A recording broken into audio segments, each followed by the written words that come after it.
Hey guys, it's me. So today we're back at you with another do-it-yourself video. So this here is my Z palette. I'm sure you've seen these. These are pretty popular. These retail for $20. This is the large size. They have a small size that's $14 and they have an extra large or pro that's like $25. This is a very efficient way to store all of your shadows. If you depot shadows, these I order already in this form. However, I have a bunch I need to depot and put in, but I'm out of room in here. So these are great to put like drugstore shadows you may depot or anything you may depot in here. So that is why I got it, but I'm running out of room, and I've watched several videos here on YouTube, and a lot of people use CD cases, which I don't find that very effective.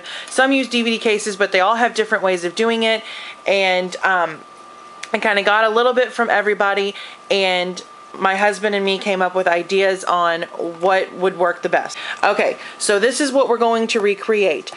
So what you're going to need, and I'm just showing that so you guys know. So you're just going to need a DVD case, any old DVD case that you may not use, and also the insert that comes in it, like the outside of it. Mine's already cut, right?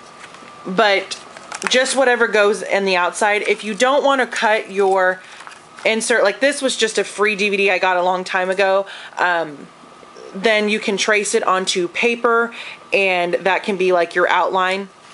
So we cut ours because we didn't really need it. So anyway, so you want to save that. So like I said, a DVD case. I'm using this like old, what is it called? Envelope. I'm using this old envelope basically to protect the outside cover here, and you can use cardboard, whatever you had. This is all I had. An X-Acto knife or a box cutter knife, some magnetic tape strips or magnetic paper if it's accessible to you, which to me it's not. You're going to need scissors. This is optional as well, a Sharpie. This is silver. My husband likes to use this on like black surfaces because it's easier to see, obviously. And then your outside decorative paper. So this is what I'm going to put on the outside of this to make it decorative, kind of like how it is over here.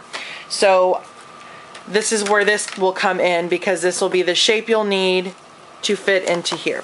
So that's everything that we need. So we're going to go ahead and get started and show you step by step on how to make your own Z palette. So the first step here is we're going to open the DVD case, take the DVD out, and we're going to insert the envelope or whatever basically protector you're going to use. The reason that we're using this is because we're going to cut this out. That way we have a clear top like the Z palette. That way you can see through it. You don't want to cut this. So you don't want to cut the outside plastic, or basically it's ruined and kind of defeats the purpose. So that's why we're using that. So whatever you're using to protect it, and we're going to cut around here, and we're going to leave about a 1/4 inch around. That's where the permanent marker might come in. That way you draw a nice straight edge. Don't worry, it does not have to be perfect because you're not going to see it anyway. It'll be covered up. So that's the first step. So this is what it looks like when you cut it out. This is your insert here where your DVD goes. So that's what it looks like. And then what's around it is the permanent marker that we use to cut a straight edge. So this is what it's going to look like. This is going to be the top of your homemade Z palette. That way when you close it, you're able to see through and see your shadows. Next thing that you're going to want to do is you're going to want to take your paper or your insert, like what we used, or your paper, however you want to do it. You want to slide it into here, and this is where you're going to trace out this here. That way your paper doesn't cover your clear spot, because this paper is going to go, the decorative paper is going to go on the outside of it to make it cute. So you're just going to trace it there and take it out, right? Yep, and cut it out. And then you're going to cut out your square here. That way the decorative paper that you put in, you don't have it covered. So next, you're going to take your paper and you're going to lay it on your decorative paper, whatever paper that you choose, and this is where you're going to trace it out. So just get a pencil or whatever light colored something, and this is where you're going to trace it out. Now in ours, if you see here, these kind of have like bubble, like little rounded edges. We're going to kind of like trace around that with our pencil and cut it out that way. That way like the front of it's not so straight edged. If you like straight edge, that's fine, but me, I wanted a little bit more decoration. So that's why we're doing that. So do whatever kind of design that you want, because this is just going to be the outside of it. You just want to make sure this is cut completely out so it's clear, so it doesn't block that. So just to brief up, you want to cut the whole outside of your insert here and the hole here that's going to go over the front of your DVD case. So here is where we have it cut out. This is where we traced it and cut it out. And this is what we were talking about as far as the decorative, how we kind of just made like little circle shapes. And this is what it's going to look like on the outside. So you can see it comes up here. Just any type of style that you want. That way it's not straight edged, or you can make it straight edged like the Z palette is. So I mean, however you want to do it. So that's what it's going to look like. And excuse our table, this is our craft table, so it's all cut up. Also here, we remove those little tabs that they come in.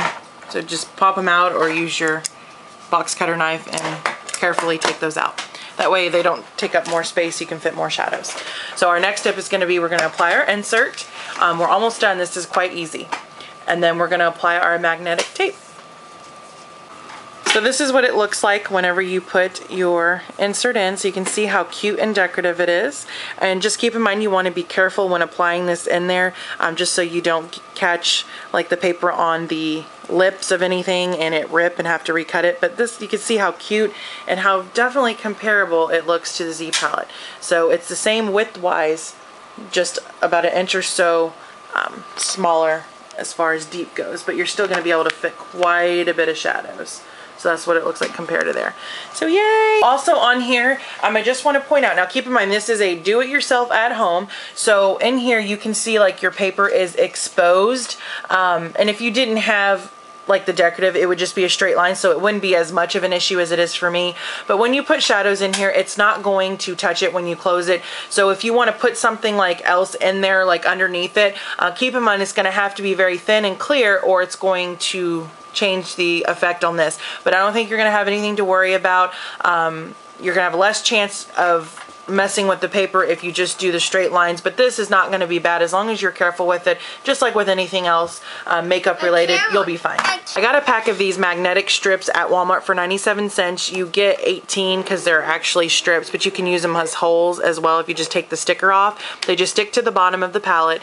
We're going to use 2 as a hole, and then we're going to take this third one and use strips to basically fill in the gap there. So if you can get access to magnetic paper and cut it to fit, you can use that. This is all that I had access to, so this is what we're going to be using. Okay guys, so we glued the magnet on there. It didn't want to stick with the other end of it, so we did have to super glue it. We just used regular super glue. So that may take, you know, a few hours to dry. The center part's pretty dry, but this is a MAC shadow that's in it. It sticks right to it. You can move it. It doesn't go anywhere. It doesn't slide. It doesn't go anywhere. So it is stuck. And then when you close it up, you're going to have your beautiful Z palette. So I hope you enjoyed this video, and yeah, if you have any questions, just let me know, and I'll talk to you guys later. Bye.